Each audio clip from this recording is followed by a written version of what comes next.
Deeply fractured nations across the world face a recurring geopolitical challenge, managing distinct segments of society that fundamentally distrust each other.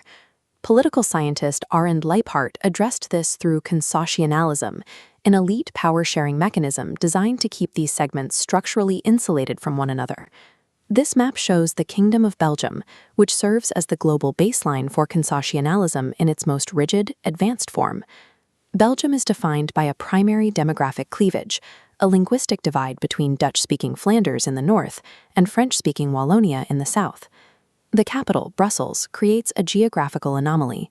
It is a predominantly French-speaking enclave physically located inside Dutch-speaking Flanders. To manage this, Belgium established non-territorial community governments. These institutions govern specific groups based on linguistic identity, regardless of the land they occupy. These bodies hold exclusive legal authority, equal to the federal state, over education, cultural media, and personalized matters like healthcare and social welfare. The Belgian model manages conflict by locking citizens into permanent, non-overlapping identity pillars. It prioritizes the insulation of groups over shared territorial accountability. This institutional layout reflects the clean, dual-polar division of a relatively static society. India's urban landscape presents a far more complex geometry of diversity. India operates as a polycentric multiplicity. Its demographics consist of 22 scheduled languages, 6 major global religions, and over 3,000 distinct castes. Unlike the segregated borders of Europe, Indian communities live in deeply interspersed neighborhoods. Diversity exists at the level of the individual street and household. Transplanting Belgium's non-territorial framework into the Indian Republic would trigger immediate administrative and social friction. Institutional design is restricted by a nation's baseline geometry. The mechanisms that stabilize a dual-polar state can overwhelm a polycentric one. Non-territorial community government relies on clear, unambiguous boundaries of group membership. This matrix shows the reinforcing cleavages of the Belgian system. If Flemish, your language, geography, and political party align into a single monolithic block. In India, divisions are cross-cutting. Markers of identity constantly overlap and intersect, preventing the formation of isolated social blocks. If we simulate the community government model on a single city block in Indore, the mathematical limits of the system become clear. This single street contains Marathi-speaking Hindu families, Gujarati-speaking Muslim families, and Hindi-speaking Dalit families living as immediate neighbors. Governing this block by identity would require the simultaneous jurisdiction of dozens of distinct national-level community governments, each with its own bureaucratic apparatus. These cross-cutting cleavages act as a natural firewall. In an interspersed geography, drawing absolute identity borders is a physical and mathematical impossibility. Shifting the simulation to bureaucratic mechanics reveals how the model impacts economic stability. A standard Indian municipality operates through a single geographic budget. Revenue is collected from a defined zone to fund shared public goods. Introducing the Belgian model forces the creation of thousands of individual, caste and language-based bureaucratic offices, creating a thicket of administrative redundancy.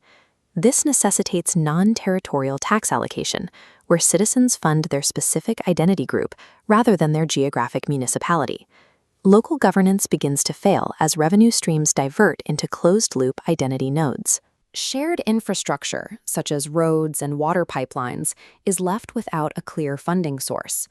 Because wealth is pooled by identity, historically impoverished communities are left with no fiscal base to build their own parallel education or healthcare systems. These overlapping mandates also create a jurisdictional gridlock over personalized matters.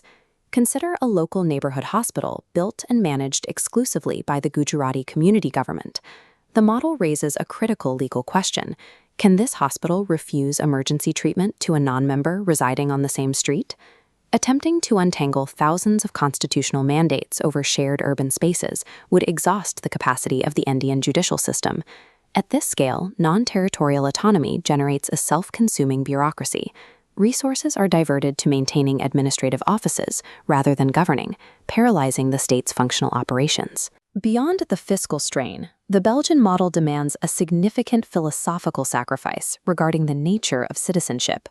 To function, the state must legally register and track every citizen by their identity. Every voter is permanently categorized into a rigid, unchangeable silo. Granting these community governments absolute sovereignty over education also requires abandoning a centralized, scientific curriculum. Children in the same city would grow up in divergent intellectual realities.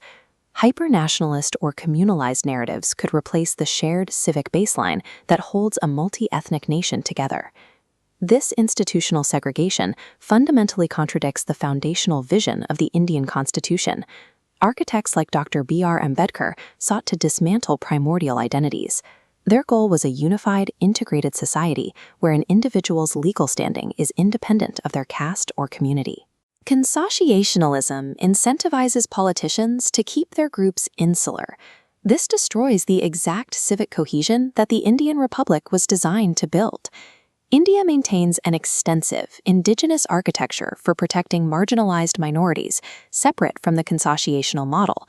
This relies on asymmetric territorial federalism and grassroots decentralization to share power.